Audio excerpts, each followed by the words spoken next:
Seguimos en el auditorio de TICMAS en la Feria del Libro, en la jornada dedicada a inteligencia artificial y educación. Vamos ahora a escuchar a Ronnie Bandini, va a dar una pequeña presentación y luego seguramente tendremos tiempo para hablar. Algunos de ustedes lo deben conocer a Ronnie, se hizo muy famoso como aquel que rompía los parlantes que pasaban reggaetón. El año pasado vino, si no fue el año pasado fue el anterior, y llevé esa entrevista al colegio y mis estudiantes estaban fascinados con un uso de una inteligencia artificial que podía tener un uso muy para ellos. Después en la playa salió un artículo en Infobae, cómo rompías a los que ponían música al lado para molestar, etc. Pero bueno, yo anticipo y lo presento de esta manera, voy a bajar un cachito del auditorio, te dejamos y después vuelvo y te hago preguntas. Muchas gracias, Ronnie, por estar en el auditorio de TICMAS. Gracias, Pato. Bueno, gracias a todos por estar acá. Yo soy escritor y maker, ahora me conocen también por el reggaetón, eso fue un efecto impensado de toda esta carrera. Y quería hablar hoy de dos proyectos, traje algunas máquinas que están acá, no se van a poder conectar, pero voy a hablar un poco de qué se trata y voy a contar dos proyectos que tienen algún punto de contacto con la inteligencia artificial, algo que está de moda, todos hablan de inteligencia artificial, todos lo usan y a veces también hay usos no tan tradicionales como esta experiencia que voy a contar acá. En el 2011 participé de un ciclo que se hizo en el CESEBA, celebración de Perec, donde llevamos a cabo una performance sobre los textos de un escritor amigo que seguía una tradición de libros, entre ellos el libro I Remember de Joe Brainard, el libro I Remember también, que el título original es en francés, de Georges Perec. Y estos libros, es una literatura de alguna forma experimental, tienen un formato donde los párrafos todos comienzan con me acuerdo y después viene un pequeño fragmento que entre todo termina formando en general obras muy, muy interesantes. Y tras haber participado en este ciclo en el CESEBA, siempre me quedé con las ganas de copiar este formato y generar algún tipo de literatura artificial, generativa. Y a raíz de la proliferación de los LLM y la inteligencia artificial, esto fue posible recientemente, si bien antes también se podía hacer, ahora con un poco más de gracia. Vamos a ver si esto pasa o no pasa. Ahí está. Entonces, la idea era, ¿qué es lo que revelan los recuerdos de un modelo de lenguaje extenso? Podrían tener algún valor literario, podría ser interesante de leer, o al menos sugerir también algún tipo de memoria probabilística colectiva. Entonces, la idea en este caso fue agarrar un modelo y pedirle, exprimirlo para que vayan revelando sus recuerdos bajo este formato del I Remember de Joe Brainard. Acá, de hecho, en la pantalla que figura a la derecha hay algunos fragmentos que desde ahí quizá no se llegan a ver, pero son partes de este libro que fue generado con este formato. Creo que hay que esperar un poco para que los slides pasen. Ahí está.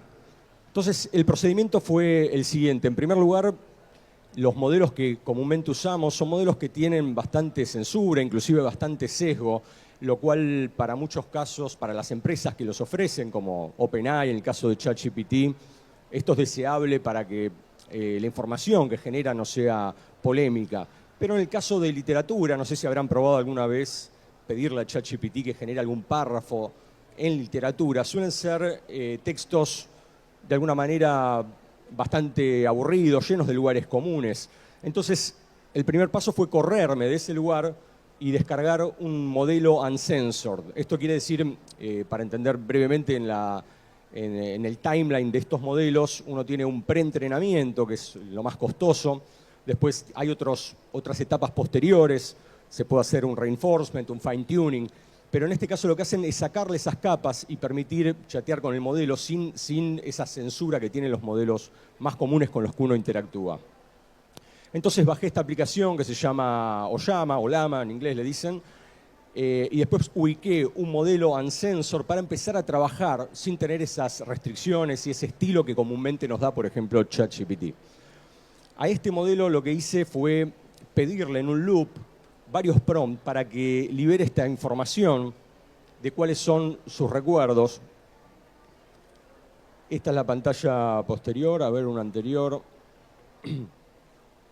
Y en esencia, acá también no se llega a ver la pantalla, pero la idea es la siguiente: hacer un loop, pedirle que nos devuelva algún recuerdo bajo este formato, después también entregarle una palabra semilla para más o menos ir formatear estos recuerdos, y a la vez trabajar con otros seteos que tienen los modelos, como la temperatura. Es un seteo que en sus valores más bajos nos da siempre resultados muy precisos, y en los valores más altos empieza a aplicar la creatividad.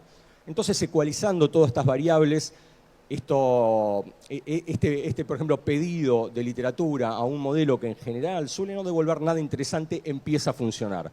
Descargué un modelo Uncensored, después le otorgué ejemplos del libro original de Joe Brainard, que lo tenía descargado, y le pasaba más o menos el formato, cuál era la tradición, para que escriba respetando la tradición de este libro. Después una palabra seed, que tenía como un archivo CSV con un montón de palabras que me parecían interesantes como disparadores. Y por último, estos seteos como la temperatura. Y todo esto empezó a generar unos párrafos que eran dignos de ser leídos, algunos más interesantes que otros, obviamente. Entonces, lo primero que pensé, voy a extraer estos párrafos que va generando y voy a compilar un libro, que ese libro fue escrito en media hora, una hora, y le voy a poner de nombre I Remember, para hacer como un juego de palabras con el título original, que es I Remember, yo recuerdo, o la inteligencia artificial recuerda. Entonces, en este punto pensé, ¿para qué voy a estar yo en el medio haciendo la edición de los textos cuando puedo involucrar otra capa de inteligencia artificial?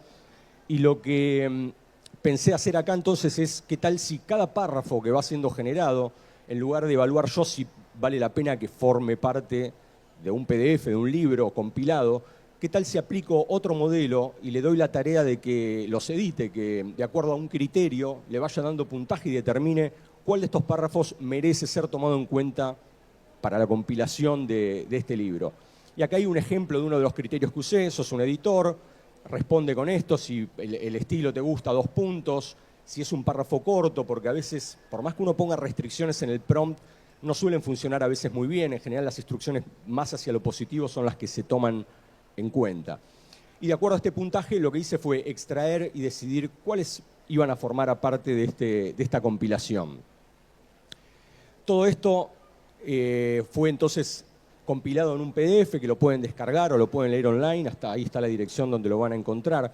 Y aquellos que quieran seguir un paso más y animarse a la programación, está también el código fuente para que descarguen la aplicación en Python. Van a tener que seguir algunos otros pasos, como lo que hablé anteriormente: instalar Oyama, instalar el modelo y hacer algunos pequeños ajustes de qué palabras semilla van a querer incorporar, de cuál van a ser sus propios criterios para elegir estos párrafos. Y con todo esto van a poder generar sus propios libros y interrogar a la IA, al modelo que hayan instalado, para ver cuáles son esos recuerdos. Y en mi caso también fue una sorpresa leer lo que estaba siendo producido, porque a diferencia de lo que pensaba inicialmente, hay cosas muy interesantes. Para la ejecución que le di yo y el estilo que le di en el prompt, terminó siendo un libro de recuerdos con una estética muy cyberpunk, y es algo digno de ser leído y muy interesante. Así que les recomiendo que, más allá de la descarga, prueben también con esto. Y lo segundo que traje para hablar es un pequeño dispositivo que está ahí, que se llama taquistoscopio de adoctrinamiento. Es esta máquina chiquita que está acá. Tenía intención de probarlo, pero no hay alargue acá en el escenario, así que eso no va a ser posible. Van a tener que confiar en mí que funciona efectivamente así. La idea de esto surgió con un experimento en 1957. Un hombre llamado James Vicary, quizá hayan oído hablar, probó en la proyección de una película poner frames subliminales. Estos frames subliminales básicamente eran como este que está acá. Decían: tenés hambre, comé pochoclo; tenés sed, tomá Coca-Cola. Y a la salida de la proyección de la película, supuestamente comprobó que la gente efectivamente tenía más ganas de comer pochoclos y de tomar Coca-Cola. Después hubo gente que refutó sus métodos, pero después este mismo experimento fue realizado muchos años después y comprobaron que había una mejora significativa en el consumo de estos productos o en lo que sea que uno quisiera insertar ahí. Y sobre esta idea se me ocurrió, ¿qué tal si trabajo con un tema que estaba ahí dando vueltas, especialmente en mi época en la literatura? Veía que la mayoría de los escritores eran eran peronistas, entonces pensé, qué falla que yo no soy peronista, ¿cómo podemos solucionar esto? Entonces dije, voy a fabricar un taquitoscopio para insertar frames subliminales y le voy a poner consignas de este libro, que es un libro de 1953 de lectura obligatoria, el libro Evita de Albornoz. Y algunas de las consignas están acá, mamá y papá me aman, Perón y Evita nos aman. Entonces, esta fue la primera idea. Armé la máquina, le puse consignas estáticas de este libro. La máquina, no sé si llegan a ver, pero tiene un botón y dos perillas. Cuando uno toca el botón, lo que hace es descargar de internet videos infantiles, que pueden ser otros videos, pero en este caso está configurado así. Y después, antes de reproducirlo, lo que hace es insertar estos frames subliminales. Y después uno tiene posibilidad, tocando la perilla para arriba, de asistir a la proyección, ya con los frames insertados, y va contabilizando el tiempo de exposición a esta película o este corto. ¿En dónde se relaciona esto con la IA? Tiene una perilla al costado también, que si uno la toca, en lugar de proceder a usar consignas estáticas, uno se anima a que sea la IA la que proponga cuáles son las consignas que le va a insertar y uno nunca tiene acceso a eso. Es decir, que es un experimento como interesante para llevar a cabo y para pensar qué es lo que la IA puede estar metiendo subliminalmente en estos frames. Acá está, no sé cuántos de ustedes serán nerds o alguno que lo vea por internet, pero acá está un poco el circuito que tiene esta máquina y los componentes internos. De hecho, hoy cuando lo estaba probando para venir acá me equivoqué en el apuro y le conecté la fuente del monitor al taquitoscopio y se quemó la placa, así que tuve que abrir las ventanas para ventilar el olor a quemado y eso. Pero si a alguno le interesa replicar la experiencia, están los circuitos publicados en internet y el código fuente para hacer un taquitoscopio que por adentro se ve más o menos como esto. Y acá está la máquina más en detalle. Esos RCA son los que van a un monitor, va conectado a un pequeño monitor CRT que le da como un aspecto retro, interesante y más lindo para ver.